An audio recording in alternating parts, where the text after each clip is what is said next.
आप खुद को बदलकर अपने सपनों के अधिकारी बन सकते हैं। आपका हर पल एक वास्तविक जीवन है। आज आप जो भी हैं, पूर्व के आपके कार्यों का एक वास्तविक प्रतिबिंब ही नहीं है, बल्कि भविष्य का निर्धारण भी है कि आप कल क्या बनेंगे। ब्रह्मांड की संपूर्ण व्यवस्था समुचित और संतुलित है, तो फिर आप अपूर्ण कैसे हो सकते हैं? आप भी तो ईश्वर की बनाई एक अद्भुत रचना है। आपको भी ईश्वर ने अनंत संभावनाओं से भरा है। आप भी तो ईश्वर की बनाई एक अद्भुत रचना है। आपको भी ईश्वर ने अनंत संभावनाओं से भरा हुआ ये संसार और आसमान दिया है। ये सभी जल, नदियाँ, समुद्र, नीला अंबर और खाने के लिए स्वादिष्ट भोजन दिया। अपने को खुद को जानने के लिए हिमालय की गुफाएं दी। आपको दीन बनकर नहीं रहना, आपको दीनों दुखियों की आवाज़ बनना है। आपको अमीर आदमी बनना है। आज तक आप सब सीखते आए हैं।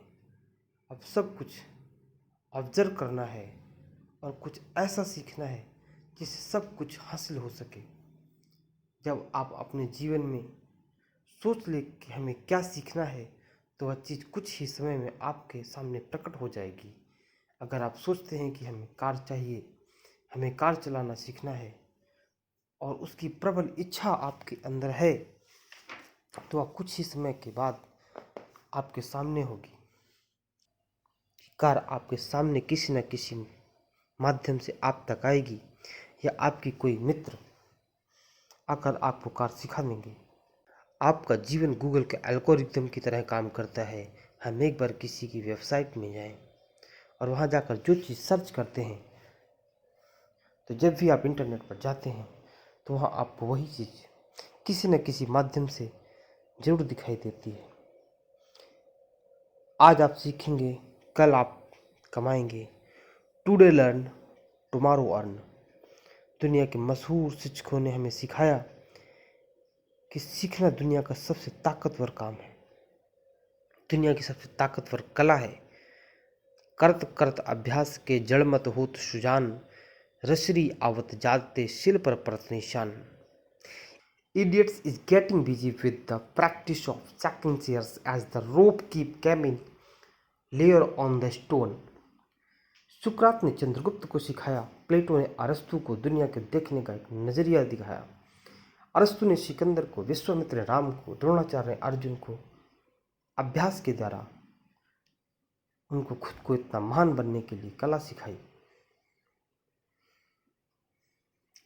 आप सेना में जाना चाहते हैं या बेहतरीन आर्किटेक्चर बनना चाहते हैं, जो बुर्ज खलीफा जैसी बेशकीमती इमारत खड़ी की, जो अभ्यास का नतीजा है। सीखो और जीतो, लर्न एंड विन। आप अपनी सीखने की ताकत की प्रबल इच्छा कीजिए। यह रहस्य दुनिया के हर पुरानी सभ्यताओं में रहा है। बौद्ध धर्म में, यहूदी धर्म में और ईसाई धर्म में भी उपलब्ध रहा है। विश्व की प्राचीन सभ्यताओं में सबसे गौरवशाली सभ्यता वैदिक सनातन सभ्यता में एक घटना है।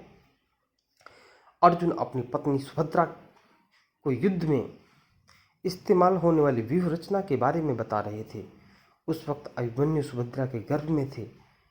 अर्जुन ने जब सुभद्रा को चक्रव्यूह, एक युद्ध रणनीति को भेदने की रणनीति सुना रहे थे, तो सुभद्रा बड़े ध्यान से उसे सुनती रहीं। गर्भ में पल रहे अभिमन्यु ने भी सुना। सुभद्रा ने चक्रव्यूह के अंदर जाने की कथा तो सुनी, लेकिन बाहर निकलने की रणनीति सुनते वक्त उन्हें नींद आ गई। अर्जुन ने सुभद्रा को सोए हुए देखा तो उन्हें चक्रव्यूह से बाहर निकलने की विधि, रणनीति नहीं बताई। अभिमन्यु का जब जन्म हुआ तब वो अधूरी रणनीति सीख चुके थे और आधी रणनीति के बल पर ही एक अजय योद्धा की तरह लड़े, परंतु पूरा ज्ञान ना होने से उन्हें वीर गति मिली। आपको पूरा ज्ञान सीखना है। सीखने का नियम सृजन की शुरुआत होता है। यदि आप तकनीकी नहीं हैं तो आप विकलांग हैं। If you are not technical, you are handicapped. आज तक आप जागरूक थे या नहीं, लेकिन अब आप जागरूक हो चुके हैं। आपकी वर्तमान परिस्थिति चाहे जैसे भी हो, आज आपका वर्तमान आपकी हकीकत है। जब आप सीखना शुरू कर देंगे, आपकी वर्तमान परिस्थितियां बदल जाएंगी। आप खुद को बदल सकते हैं, अपनी किस्मत के निर्माता बन सकते हैं। हर उस चीज़ को पा सकते हैं जिसे आप पाना चाहते हैं। आप उन गुणों पर ध्यान केंद्रित कीजिए जो आपकी ताकत है। अपने ऊपर काम कीजिए। जब तक आप अपने ऊपर काम नहीं करेंगे, आप किसी काम के नहीं रहेंगे। किसान है तो आपको सीखना है कि किस तरह ऑर्गेनिक फार्मिंग से उन्नत किस्म की फसल तैयार हो रही और लोग लाखों कमा रहे हैं। अगर आप बीमार हैं तो पूरी ताकत से उसका मुकाबला कीजिए, योगा प्राणायाम कीजिए, फिर दूसरा काम कीजिए। आप एक पिता हैं तो आपको सीखना है कि पुत्र के साथ, पुत्री के साथ कैसा व्यवहार करना है। आप भी उतने ही शक्तिशाली हैं जितने के शिखर पर बैठे अन्य लोग। आपको अपने मस्तिष्क को परिणाम पर केंद्रित करना है। पूरा आसमान खाली पड़ा है, आपको सीखना है कि लोहे को कैसे उड़ाया गया। आप विलंब ना करें, बार बार विचार ना करें। आपके सामने जो लक्ष्य है उसे पूरा करें। आप शून्य से शुरुआत करें और उसके आगे कर्म का अंक लगा दें। जब आप सफल हो जाएंगे, दुनिया के महानतम लोगों में शामिल हो जाएंगे, तब आपकी जिम्मेदारी और उसके पहले और उससे ज़्यादा बढ़ जाएगी कि आप विनम्र हो। जिन्होंने बहुत सी दौलत कमाई है, सदियों तक लोगों के दिलों में हुकूमत की, वो विनम्र बने। बुद्ध, राम, प्लेटो, गैलीलियो सभी का जीवन मानव समाज की भलाई के साथ नेकी कर दरिया में डाल कर जिया।